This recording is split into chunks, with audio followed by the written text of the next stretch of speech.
प्रिय विद्यार्थियों, सुप्रभातम। हम महाकवि कालिदास कृत रघुवंश महाकाव्य के द्वितीय सर्ग का अध्ययन कर रहे हैं।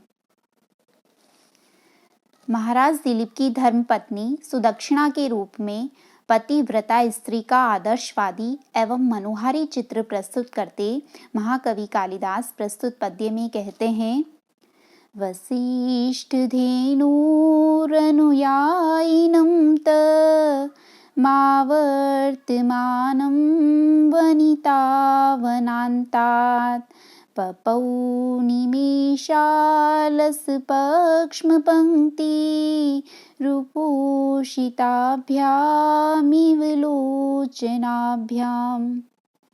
वसिष्ठ धेनुः, र का विसर्ग हो जाएगा, अ निकलेगा अनुयायिनम, तम महलंत हो जाएगा, आ निकलेगा आवर्तमानम, वनिता वनांतात, पपौ निमेषालस पक्ष्म पंक्ति, र का विसर्ग हो जाएगा, उ निकलेगा उपोषिताभ्याम, महलंत हो जाएगा, ई निकलेगा इव लोचनाभ्याम।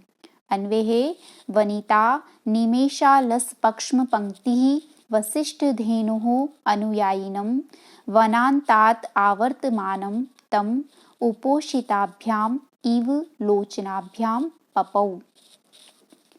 वनिता, वनिता स्त्री का वाचक है। वनिता यानी पत्नी। राजा दिलीप की धर्म पत्नी सुदक्षिणा ने निमेषालस पक्ष्म पंक्ति, निमेषे अलसा पक्ष्मणां पंक्ति यस्या सा, निमेषालस पक्ष्म पंक्ति। निमेष से तात्पर्य है अक्षि निमीलन यानी आंख बंद करना। अलसा आलस्य युक्त, पक्ष्म, पक्ष्म कहते हैं नेत्रलोम, पलक।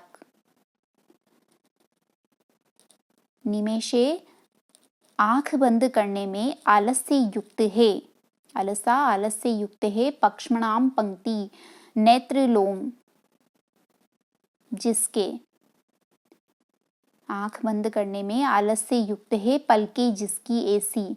निमेषालस पक्ष्म पंक्ति से तात्पर्य है निर्निमेष, अपलक, बिना पलक झपकाए, टकटकी लगाए हुए।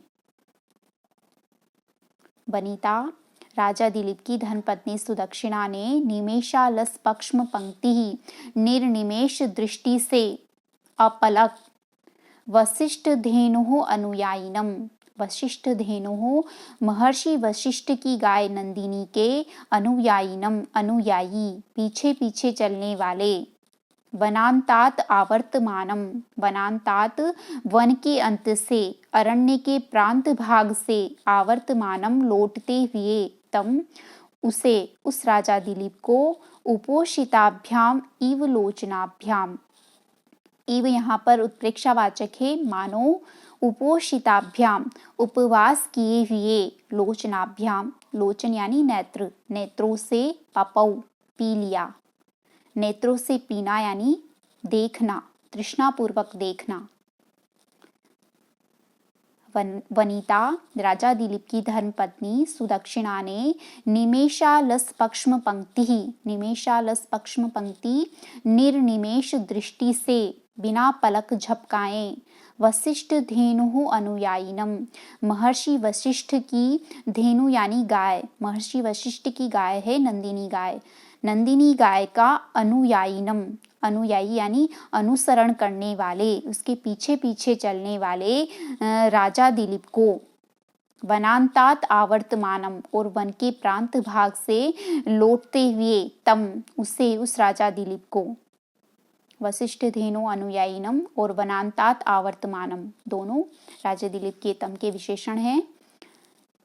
उपोषिताभ्याम इव लोचनाभ्याम, मानो उपवास किए हुए नेत्रों से, पपौ पी लिया अर्थात देखा। सुदक्षिणा पति की प्रतीक्षा में आश्रम के द्वार पर उत्सुकता पूर्वक खड़ी है। वह बाहर से लौटने वाले प्रियजन का स्वागत करती है।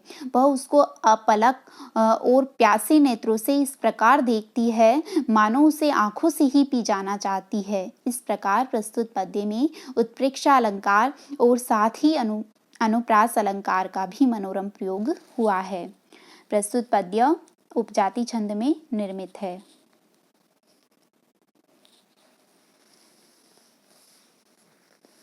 आगे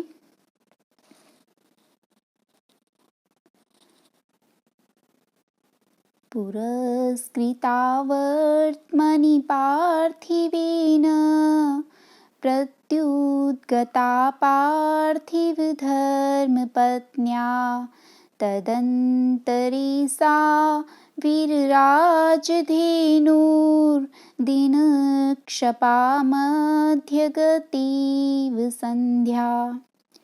पुरस्कृता वर्त्मनि पार्थिवेन प्रत्युद्गता पार्थिवधर्मपत्न्या तदंतरे सा वीरराज धेनुः, र का विसर्ग हो जाएगा, दिनक्षपा मध्यगता इव संध्या।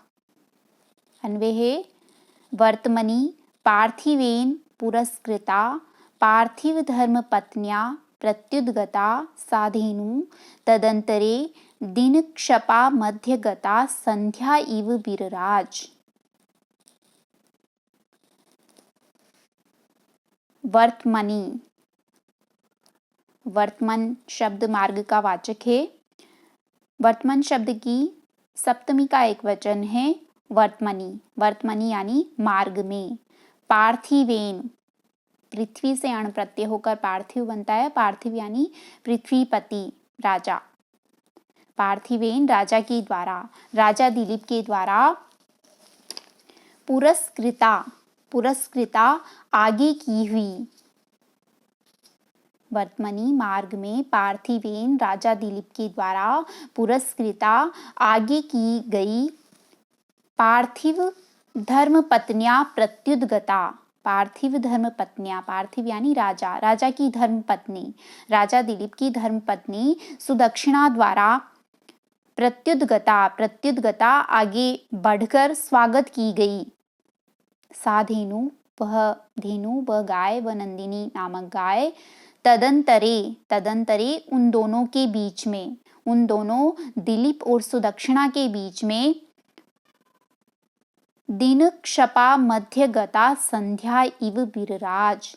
दिनक्षपा, क्षपा शब्द रात्रि का वाचक है। दिनक्षपा दिन और रात्रि के मध्य, मध्यगता मध्य विद्यमान, दिन और रात्रि के मध्य विद्यमान संध्या इव, संध्या के समान वीरराज सुशोभित हुई।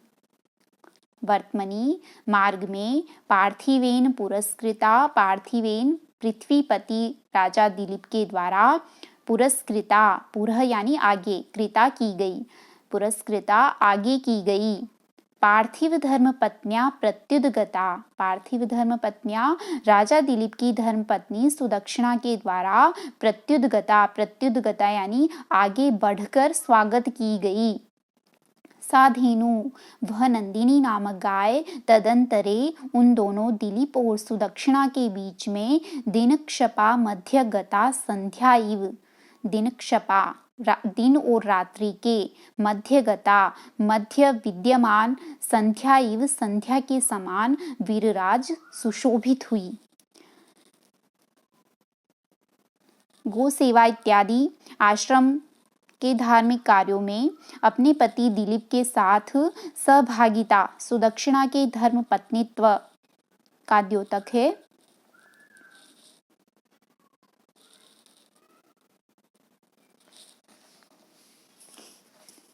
संस्कृत कविता कामिनी विलास कालिदास की लेखनी में अभिव्यंजना की अद्भुत क्षमता है, इसीलिए वे सब कुछ अभिधा में ही कह देना उचित नहीं समझते, अपितु सहृदय अध्येता की भावना के लिए भी वे कुछ छोड़ देते हैं। इसीलिए महाकवि कालिदास की काव्य में वाच्यार्थ की अपेक्षा व्यंग्यार्थ विशेष मनोहर है। किसी भाव को स्पष्ट शब्दों में कहने की अपेक्षा उसे खूबी से सूचित करने में कालिदास का नैपुण्य है। वन से लौटते हुए दिलीप के तथा नंदिनी के स्वागतार्थ आगे उपस्थित सुदक्षिणा के मध्य नंदिनी उसी प्रकार शोभा पा रही थी जैसे दिन और रात्रि के बीच संध्या शोभा पाती है। उपमा की यह कल्पना कितनी स्वाभाविक और यथार्थ है।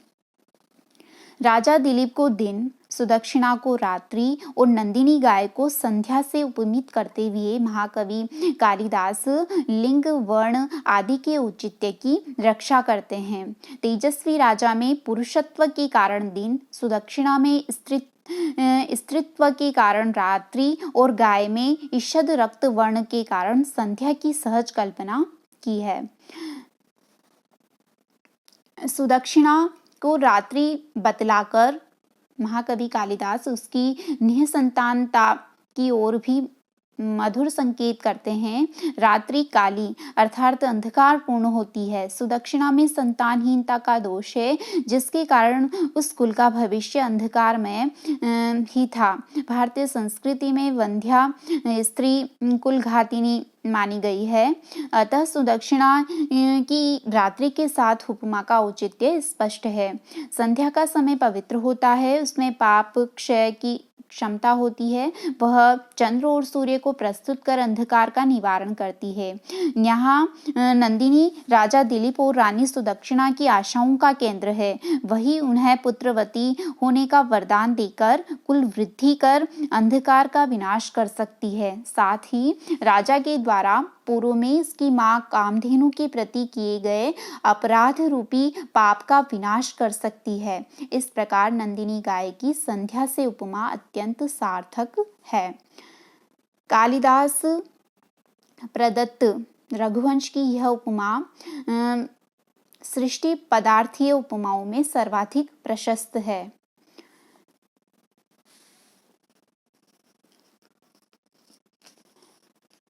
यहाँ राजा दिलीप उपमान, यहाँ पर राजा दिलीप उपमेय है। दिन उपमान, क्षपा उपमान, रानी सुदक्षिणा उपमेय, संध्या उपमान और गो नंदिनी उपमेय है। धेनु और संध्या में वीरराज क्रिया के रूप में शोभादायकत्व साधारण धर्म का प्रतिपादन हुआ है और उपमावाचक इव शब्द भी यहाँ पर प्रयुक्त है। इसलिए प्रस्तुत पद्य में पूर्णोपमा अलंकार का रुचिर प्रयोग हुआ है। कालिदास के उपमा सौंदर्य को विशिष्टता प्रदान करते हुए समीक्षकों ने उपमा कालिदासस्य यह उक्ति प्रचलित कर दी और उन्हें उपमा का सम्राट घोषित कर दिया। प्रस्तुत पद्य उपजाति छंद में निर्मित है। उपजाति वस्तुतः इंद्र वज्रा और उपेंद्र वज्रा का मिश्रण होती है। उपजाति छंद का लक्षण है अनंत रोदिरित लक्ष्म भाजौ पादौ यदीया उपजात यस्ता इत्थम किलान्यास्वपि मिश्रितासु वदन्ति जातिश विद्मेव नाम। इति शुभम।